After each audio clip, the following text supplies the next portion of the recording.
네, 대본 없는 정치 토크쇼 정치한 올자 자 7회 놀이터로 출발하겠습니다.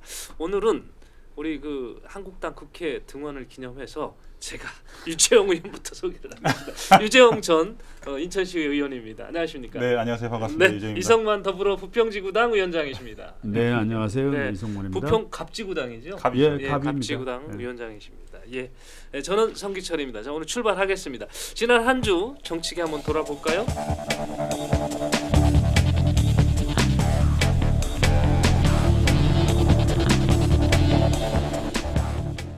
뭐 뭐니 해도 가장 큰 이슈는 역시 트럼프 대통령의 번개 미팅.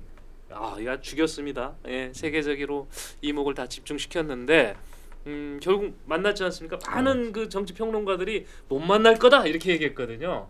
시간도 안 되고 미국의 경호 원칙도 어긋나는 그런 거고.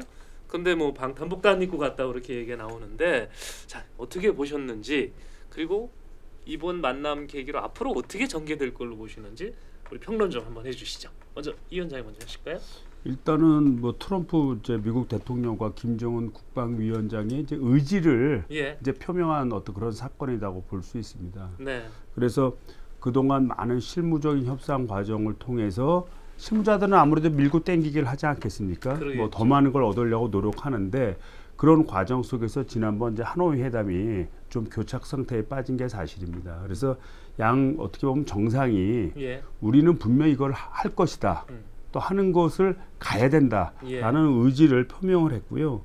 또 거기에 더불어서 이제 문재인 대통령이 한 역할을 함으로 해갖고 네. 남북미가 함께 공조 체제를 맞추는 어떤 그런 원칙에 대해서 선언적 의미를 가진 게 아닌가 이렇게 생각이 됩니다.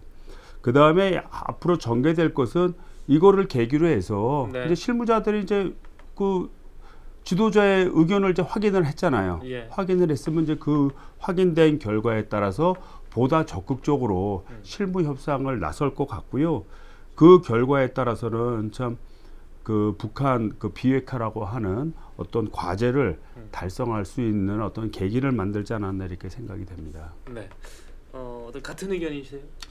좀 다르게 좀 평가 좀 해보고 싶은데 먼저 예. 이제 긍정적 의미와 부정적 의미 저는 이제 두 가지로 이렇게 좀 보겠습니다. 먼저 네.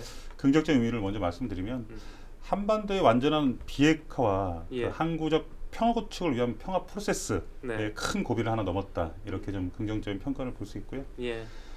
부정적인 의미는 그 문재인 정부의 촉진자 역할에 이제 고비를 맞았다. 저는 이렇게 좀 판단을 하고 싶은데 왜 그러냐면 정부가 그 중재 역할이 컸던 1, 2차 그 북미 정상회담과 달리 이번에는 트럼프 대통령이 깜짝 그 번개 미팅으로 해서 이 만남이 이루어졌단 말이죠. 예. 그러면서 문재인 정부의 그 촉진자 역할이 좀 위축된 듯 보이고 또 판문점에서 남, 북, 미 예. 정상이 한 자리에 모였음에도 불구하고 문재인 대통령이 빠진 상태에서 북미만 양자 회동을 가졌단 말이죠. 예. 이런 걸 봤을 때 그 문재인 정부의 촉진자 역할이 그 한계가 있지 않나 이렇게 보고요. 그런 또 다른 의미에서 좀 보면은요.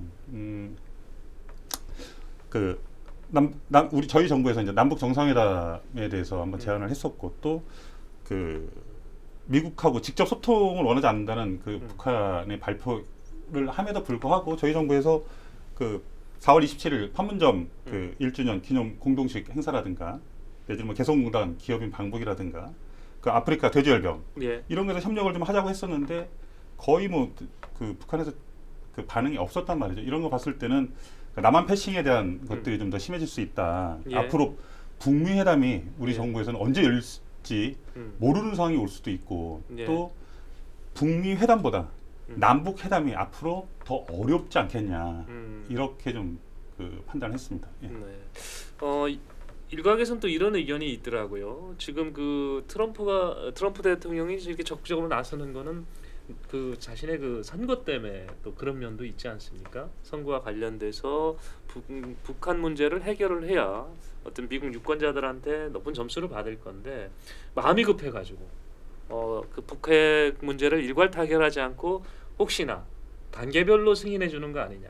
대륙간 탄도미사일 정도의 폐기를 우선 동의한다든지 뭐 이렇게 단계별로 나가면서 할 것이 아니냐 이런 우려가 있던데 그거에 대해서는 어떻게 생각하십니까?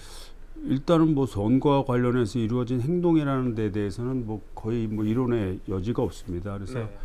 일단 이란하고의 갈등도 심하고 예. 또 중국하고의 무역 갈등도 되게 심하지 않습니까? 예. 예. 더군다나 최근에 그 미국 주식이 별로 상황이 좋지는 않습니다. 아, 경제적인 상황. 예, 그래서 예. 주식값이 떨어지고 나서 음. 그 재선된 대통령이 없다고 합니다. 그러니까 네. 그런 어떤 위기감도 있고요. 그래서 이거를 좀 일거에 돌파를 하고 세계의 시선을 한 곳으로 어떻게 보면 돌릴 수 있는 좋은 카드로 활용하지 않았나 이런 생각은 드는 건 사실입니다. 네.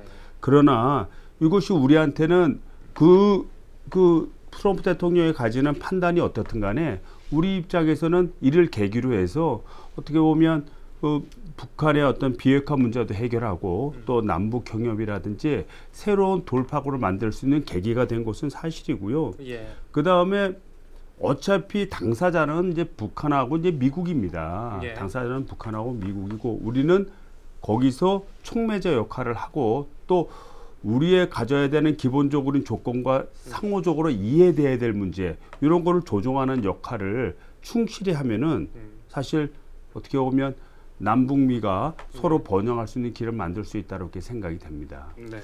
그거에 관해서 저도 하나 덧붙여 말씀드리면 정치적 계산이 깔려 있다는 것은 저도 동의를 하고요. 예. 다만 이번에 이제 그 회담이 끝나고 나서 이런 얘기가 있었어요.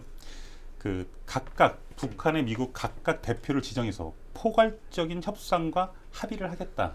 이 얘기는 이제 말씀하신 것처럼 부분적으로 타결할 수도 있다라는 거를 시사했다. 저는 이렇게 보고 앞으로 왜 그러냐면 미국 입장에서는 일괄 타결 자기네 자국에 대한 문제가 일단 급하기 때문에 네. 일단 부분적 타결을 이끌어낼 거다.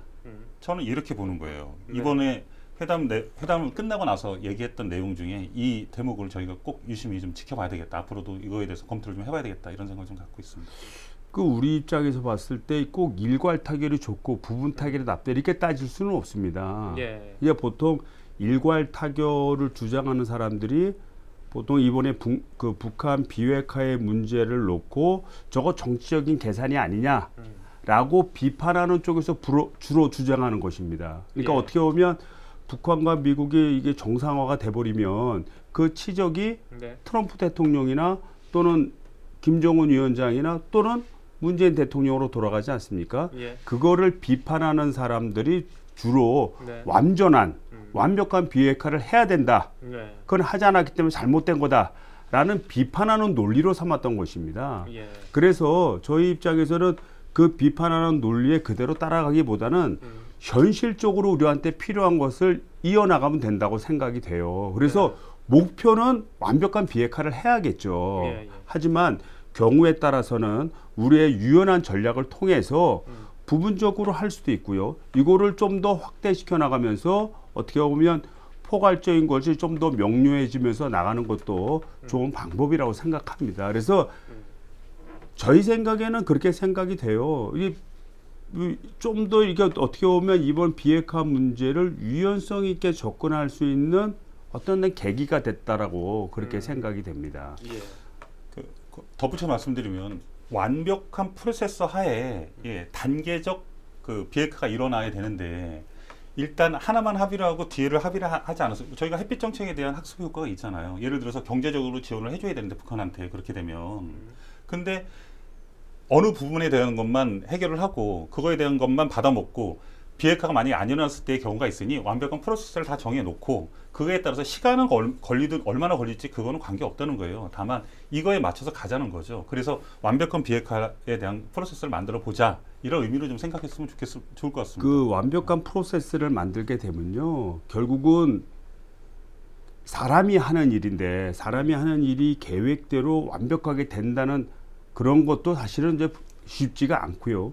그 다음에 끊임없이 그 프로세스라는 원칙을 가지고 어떻게 보면 북한 비핵화를 비판하는 중거로 삼을 개연성이 되게 높습니다. 네. 실제 우리가 뭐 그 독일이 통일되는 사건 자체도 굉장히 극적이고 예상치 못한 일로 생겼다고 많은 사람들이 얘기하지 않습니까? 그래서 또 다른 많은 계기를 통해서 비핵화 문제도 이루어지고 또 남북 정상화도 이루어질 개연성도 있는 겁니다. 그런데 이거를 프로세스를 너무 완벽하게 잡아버리고 그걸로 잣대를 재버리면은 어떻게 보면 북한 비핵화로 가는 길을 비판하는 증거로만 쓰여지고 그걸 그 결과로 해서 결국 비핵화 문제가 어려워지게 만드는 그런 수단으로 쓰일 가능성도 되게 높습니다. 그래서 사고적 유연성이 중요하다는 점을 좀 말씀드리고 싶습니다. 네, 뭐 이 갑론을박이 있을 수 있습니다. 그렇지만 분명한 거는 트럼프 대통령의 긴급 제안으로 인해서 그 소통이 되고 있었고 또 막힌 부분을 좀 뚫어주고 있다는 거에 대해서는 다 인정을 하실 것 같아요. 좋은 성과를 좀 만들어 갔으면 하는 바람이 좀 간절하고요.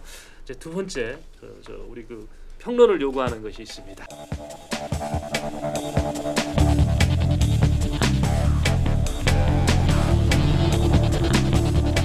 왜냐하면 한국당의 우리 복귀인데요. 조건 없는 복귀인가요? 뭐 그렇게들 얘기를 하는데 그 진짜 조건 없는 건지 잘 모르겠습니다. 하여튼 한국당이 일단 상임위 복귀를 선언하면서 국회가 사실상 정상화가 됐습니다.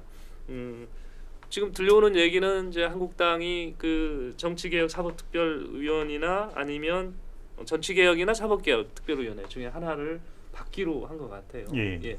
그래서 지금 당내 분위기가 복귀되면서 분위기가 어떤지 좀 한국당부터 좀 얘기해 일단 주시죠. 예. 한국당에서는 네. 그 의총의 힘을 좀 보여줬다라는 아. 거에서 그 굉장히 좀 높게 평가를 하고 싶고요. 또 예. 나경원 원내대표의 그 유연함이 빛났던 네. 그런 협상이었다라고 좀 먼저 말씀을 드리겠습니다. 왜 그러냐면 합의문 처음에 이제 합의문을 저희가 만들었는데 예. 결국에는 의총에서 추인을 못 받았죠. 네, 못 네. 받으면서 그 못 받은 이유가 뭐냐면 그 안에 이런 내용이 있습니다. 각 당 안을 검토한다. 네. 정개특위에 관련해서 그러면 그 의총에서 나왔던 얘기는 뭐냐면 정의당 안도 그러면 검토를 해야 되는 거냐 이러면서 강력하게 반발을 했던 거예요. 예. 그거를 나경원 원내대표 받아들여서 네. 다시 그 원탁에 앉았고 거기서 만들어낸 게 사법개혁특별위원회와 그 정개특위위원회 위원장을 예. 한 명을 갖기로 예. 하고 또 정개특위의 정수를 늘리는 예. 그런 그 일을 만들어내면서 84일 만에 복귀를 했는데 제가 봐서는 한국당 의원들 이번에 박수 받을 만합니다. 그럼 잘 84일 이끌어냈습니다. 동안 떠돌았던 거에 대한 보답이 된 건가요? 이 정도면은 예, 충분한 그 겁니까? 이제 국민의 기대가 일단은 네. 들어가야 된다는 목소리도 있었고 예. 이 의총이 끝나고 나왔을 때 저희 당 분위기는 상당히 좋았던 것으로 그렇게 들리고 있습니다. 예. 네. 그 민주당 분위기는 어떻습니까? 일단은 뭐 국회 정상화를 네. 여당 입장에서 그걸 해결했다는 차원에서는 좀 의미가 크죠. 예. 의미가 크고 또 정개특위, 사개특위 이걸 딱 집어서 이렇게 얘기를 한 것은 일단은 우리 민주당이 집권하면서 또 문재인 대통령도 후보 시절에 네. 이거 사법 개혁을 해야 된다. 음. 또 우리 정치 개혁도 해야 된다. 네. 선거제도 바꿔야 된다. 이렇게 계속 주장해 오지 않았습니까? 예, 예. 이거를 초점을 맞춰서 다시 또 논의할 수 있도록 어떻게 보면 국회 내에서 이 문제를 보다 심도 있게 네. 토론할 수 있는 장을 만들었다는 차원에서 뭐 민주당 내에서도 상당히 분위기는 괜찮은 것 같습니다. 근데 정상적으로 예. 맞습니다. 애초에 네. 이렇게 좀 유연함이 차라리 애초에 예. 이렇게 돼 있으면 동물국회까지는 안 왔다. 차라리 그럼 지금처럼 조금이라도 여지를 좀 넘겨주고 예. 예, 같이 지금은 어쨌든 간에 화합해서 가는 분위기로 가고 있잖아요. 예, 예. 이렇게 조금만 좀 유연함을 보여주면 네. 잘 갈 수 있는 국회다. 이렇게 예. 짧게 말씀드릴게요. 근데 한국당이 복귀하면서 뭐 서운함에 극에 달한 것이 정의당 같아요. 정의당이 많이 요즘 뭐 화가 많이 났던데 어떻게 달래실 겁니까? 뭐 달랜다기보다는 예. 정의당도 사실 정치개혁 해야 된다는 입장 아닙니까? 예, 예. 또는 이거 선거제도를 바꿔야 된다는 입장 아닙니까? 예. 그래서 연동형 비례대표제도 좀 만들고 뭐 이렇게 해야 된다는 입장입니다. 그러려면 정치개혁특별위원회가 가동이 돼야 되고 예. 여하튼 선거법을 어떻게 보면 제1야당을 이걸 의사를 무시한 채 여당 단독으로 처리하는 사례도 별로 없었고 또 예. 패스트트랙을 한다는 그런 사례도 사실은 굉장히 드물거든요. 예. 그래서 이거를 원활히 한다는 차원에서는 사실은 불가피한 조치였고 네. 이 자체에 대해서 서운함은 있을 수 있죠. 어떤 예. 인적 문제에서 사람이 위원장 하다가 갑자기 좀 하질 못하게 돼 그런 문제는 있지만 보다 좀 큰 틀에서 보면 예. 우리가 추구하고자 하는 궁극적인 결과를 이뤄내기 어떤 과정이다. 좀 이렇게 생각할 수 있다고 봅니다. 그 두 개의 지금 우리 이제 정개특위나 사개특위 두 개 다 위원장 가질 수는 없습니다. 네. 이제 한 곳만 가져야 되는데 한국당은 어떤 걸 선택할까요? 정개특위 같겠죠. 왜 그러냐면 예. 사법 개혁에 대해서는 저희 한국당도 계속적으로 얘기해왔던 부분이고 이거에 대해서는 개혁을 해야 된다는 거에 대해서는 같은 생각을 갖고 있습니다. 다만 예. 정개특위, 정치 개혁을 해야 되는 부분에 대해서는 뭐 잘 아시는 것처럼 저희 당의 생각과 또 지금 여당의 생각이 너무나 편하게 다르지 않습니까? 저희는 예. 비례대표 아예 없애고 270석 가자라는 예. 거고 그 여당에서는 국회의원 수가 늘어도 좋으니 연동형 비례제를 만들자. 그건 아니고요. 국회의원 300명으로 정하고 음. 지역구를 좀 줄이고 예. 그 다음에 좀 비례대표를 늘리자는 아닙니다. 아니, 결국엔 늘어날 거잖아요. 아니 그거는 나중 문제고 일단 민주당은 300명을 고정을 시키는 겁니다. 그래서 다르니 그러면 그 저희 입장에서 정개특위가 훨씬 더 중요하다. 그래서 위원회 정수도 늘리고 예. 또 위원장도 가져오는 게 바람직하지 않냐 이렇게 판단하고 있습니다. 예. 네. 이 지금 정개특위나 사개특위는 두 당이 나 뭐 가질래 이렇게 할 수 있는 부분인가 협상을 해야 되나요? 어떻게? 이거는 지금 현재는 예.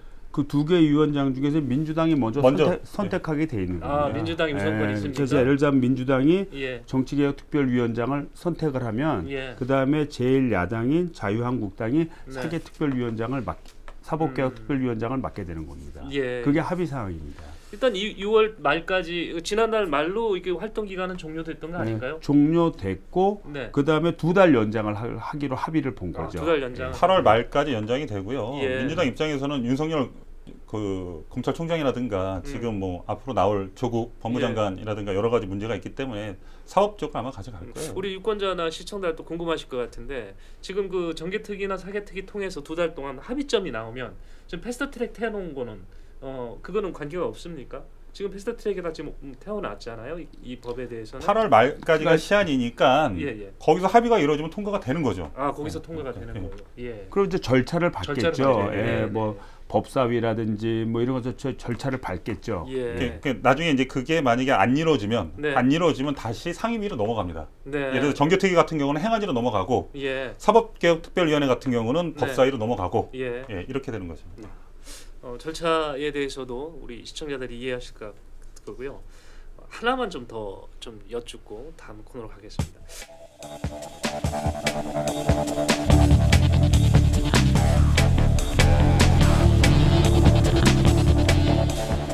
사실은 이게 트럼프 대통령이 원체 큰 뉴스를 생산을 하는 바람에 묻혀버린 게 조국 수석의 입각설인데 좀 그 검찰 개혁을 위해서 조국 수석은 이미 법무부 장관이 들어갈 거라는 것이 이미 수년 전부터 예고가 됐었다 이런 얘기도 있고요. 또 이러다 보니까 한국당 측에서는 인사 검증을 실패한 사람을 어떻게 입각을 시키느냐 이렇게 또 좀 반발을 해왔습니다. 이 부분에 대해서는 지금 어떤 의견을 갖고 계신지 위원장님 먼저 말씀해 주시면. 일단은 뭐 이건 이제 인사 문제니까 뭐 인사권자가 아닌 사람이 뭐 인사가 이렇게 될 것이다 이렇게 얘기하는 건 부적절합니다. 그럼에도 불구하고 이제 논의가 됐기 때문에 조국 수석이 법무부 장관이 된다. 네. 또 임명을 받을 것이다라는 전제하에서 제가 이제 말씀을 드리면 그 민정수석의 어떤 임무와 법무부 장관의 임무는 좀 다릅니다, 사실은. 네. 그래서 민정수석은 말 그대로 우리 국민들이 생각하는 바가 무엇이고 그다음에 우리가 제대로 잘 돌아가냐 안 돌아가냐 이게 사실 중점이었는데 예. 그동안 민정수석이 보통 검찰을 많이 활용을 했죠. 네. 검찰을 활용해서 뭐 선거에도 개입도 하고 또는 정치와 관련된 사항을 풀어나간 것도 사실입니다. 네. 그래서 이런 점이 잘못되어 있었기 때문에 참 우리나라가 발전도 못하고 적폐가 된 것이 아니냐라고 해서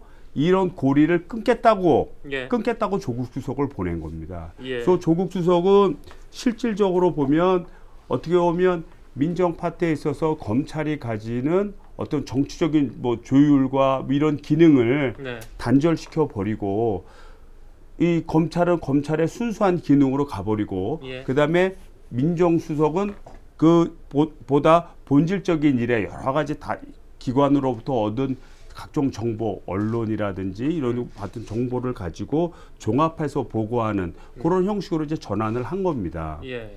그래서 민정수석에서의 어떤 인사검증이 잘못됐다고 해서 네. 법률 전문가인 예. 사람이 법무부 장관이 안 된다. 이렇게 얘기하는 것은 저는 잘못됐다고 보여지고요. 네. 두 번째는 아까도 말씀드렸지만 조국 수석이 간 이유는 잘못된 관행. 예? 말하자면 검찰을 잘못된 관행에 고리를 끊기 위한 겁니다. 네. 그러니까 그 연장선상에서 오면 진정으로 우리의 사법개혁을 이루고자 한다면 네. 여기서의 경험을 잘 살려서 고리를 끊는 그런 경험을 잘 살려서 법무부 장관으로 간다면 아까 얘기했던 사법개혁 특별위원회도 두고 뭐 이런다는 거 아닙니까? 그래서 보다 합리적으로 예. 어떤 사법개혁을 이룰 수 있는 그런 좀 계기를 만들 수 있다고 저는 생각이 됩니다. 네. 의원님의 입장은 어떠세요? 일단 검경 수사권 조정 등 사법개혁 그 검찰 개혁이 예. 이제 국회 의결만 남았어요. 사법개혁 특별위원회에서 통과만 되면 이제 끝나는 거잖아요. 예. 그런데도 불구하고 각종 논란이 많습니다. 조국 수석이 간다고 하니까 주석을 법무부 장관에 임명해서 진두지휘하려는 그 의도가 뭔지 예, 굉장히 의심스럽고 또 그동안 보여준 조국 수석의 그 인사 참사라고 그러죠. 네. 근데 공직 보면은 인사 참사하고 공직기강 또 공수처가 패스트트랙에서 본인도 자유로울 수가 없습니다. 본인들이 움직였기 때문에. 그래서 동물국회를 만들었고 그거에 대한 민정수석의 책임이 있는 거예요. 예. 인사검증 문제만 한번 살펴볼게요. 인사검증 문제가 계속 나오는데 현 정부 출범 이후에 인사검증으로 실패해서 차관급이 네. 11명이 못 올라갔어요. 인사검증 실패로. 또 국회 청문회 보고서 없이 그 장관급으로 간 분들이 15명에 달할 정도로 그 인사에 대해서 네. 부실검증 논란이 있는 게 사실입니다. 또 최근에 경제라인 책임자를 보면 회전문 인사를 그 얘기가 나오는데 김상조 공정거래위원장이 청와대 정책실장으로 갔죠. 그다음에 이승호 기획부 제1차관이 네. 경제수석으로 임명됐고 청와대 정책실장이었던 우리 장하성 교수가 추중대사로 임명됐어요. 예. 이렇게 지금 밖에서는 회전문 인사라든가 돌려막는 인사다 이런 얘기가 나오고 있고 실제 이명박 정부 때 민정수석이 법무장관을 직행한 예가 있습니다. 그때 우리 민주당에서 발표한 내용들을 보면 제가 한 두 가지만 말씀드릴게요. 당시 원내대표였던 그 김준표 의원이 뭐라고 대표가 뭐라고 했냐면 총선을 치른 사정 라인에서 대통령 측근을 앉혀서 선거의 중립을 내팽개치고 네. 여당에 유리하게 판을 짜게 하는 불순한 의도가 있다. 예. 또 지금 노영민 대통령 지금 현재 비서실장이죠. 이분이 뭐라고 그러냐면 청와대가 특유의 오기를 부리고 있다. 군사정권 시절에도 차마 이런 일은 못했었다. 이렇게 얘기했던 거예요. 거의 남녀울패라고 그러죠. 예. 예. 이처럼 민주당도 이번 인사가 무엇이 잘못인지 전 잘 알 거라고 봐요. 해서 이 문제를 슬기롭게 물론 사법개혁을 하겠다는 명분은 굉장히 아주 작은 돌인 거예요. 결국에는 이게 좀 이따 말씀드리겠지만 지금 그 박지원 그 평화당 대표가 얘기하는 조국 대통령 그 대선설 이 이야기하고 결국에는 맞아 돌아가는 거 아니냐. 이건 차후에 말씀드릴게요. 예. 그래서 이제 부연해서 말씀을 드리면 그 인사를 하는 거는 민정수석이 하는 게 아닙니다. 예. 인사수석이 따로 있지 않습니까? 네. 어떤 사람이 적임자고 어떤 사람이 하면은 어떠한 역할을 할 것이다. 이런 판단은 인사수석이 하는 거예요. 예. 다만 그 사람의 어떤 도덕적 가치라든지 예? 또는 그동안 과거의 어떤 이력이라든지 이런 것이 말하자면 법적 틀에서 제대로 잘 지켜져 있느냐. 예. 요것만 검증만 하는 것이지 인사는 인사수석이 하는 겁니다. 예. 인사수석이 하는 거고요. 이 검증이라는 것 차원에 대해서는 또 이 시야가 또 다를 수가 있습니다. 이 법적인 문제만 따진다로 좀 넓게 볼 수 있는 거죠. 예? 법적으로 뭐 처벌을 받았거나 뭐 이런 것만 따진다면 좀 넓은 거고 도덕적 가치 기준까지 가면 좀 더 좁혀지겠죠. 예. 그뿐만이 아니라 국민적 정서에 부합되는지 안 되는지는 좀 더 좁아질 수 있습니다.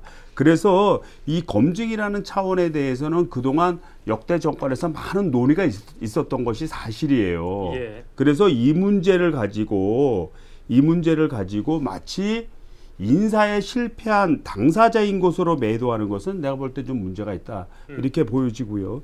그 다음에 한국당의 등원을 거부하고 한 것은 그 패스트트랙을 오기까지 적극적으로 사법개혁이나 또는 정치개혁에 참여하지 않았기 때문에 그런 겁니다. 만약에 적극적으로 논의가 됐다고 한다면 예. 논의 논의 과정 속에서 패스트트랙을 걸 수 있겠어요? 논의하고자 하는데 논의하는데 들어오지 않으니까 그러면 날짜를 정할 수밖에 없다라는 것이고요. 이것을 마치 이 조국 수석이 뭐 이 일을 잘못해서 한 것처럼 얘기하는 것은 그건 적반하장이다 이렇게밖에 얘기할 수밖에 없습니다. 그다음에 마지막으로 네. 사정 라인을 예. 이 법무부 장관으로 임명해서 뭐 지금 이렇게 비판한 사례들이 있지 않습니까? 아까 얘기했던 그 내용입니다. 결국은 이 민정수석이 우리 국민들이 가지는 정서가 무엇인지 잘 판단해서 정치를 올바로 가게 해야 됨에도 불구하고 이것이 검찰과 유착이 돼 왔던 거 아닙니까 그동안. 예. 유착이 유병훈 뭐 민정수석 다 그 드러난 사실 아니에요. 그러다 보니까 그때는 그렇게 비판을 한 겁니다. 근데 지금은 민정수석실에서 검찰과의 관계 전화도 하지 않겠다라고 얘기한 거 아닙니까? 그래서 고리를 끊은 겁니다. 고리를 끄는 그런 상황이 다름에도 불구하고 과거에 자신들의 어떤 행태의 시각을 가지고 바라본다면 이거는 좀 적절치 못하지 않나 이렇게 생각이 우리 됩니다. 유 의원께서 하실 말씀이 많은 것 같은데 잠깐 쉬고 제가 좀 다시 시작을 하겠습니다. 네, 대본 없는 정치 토크쇼 정치한 올자 제가 바로 2부에서 다시 이어지겠습니다.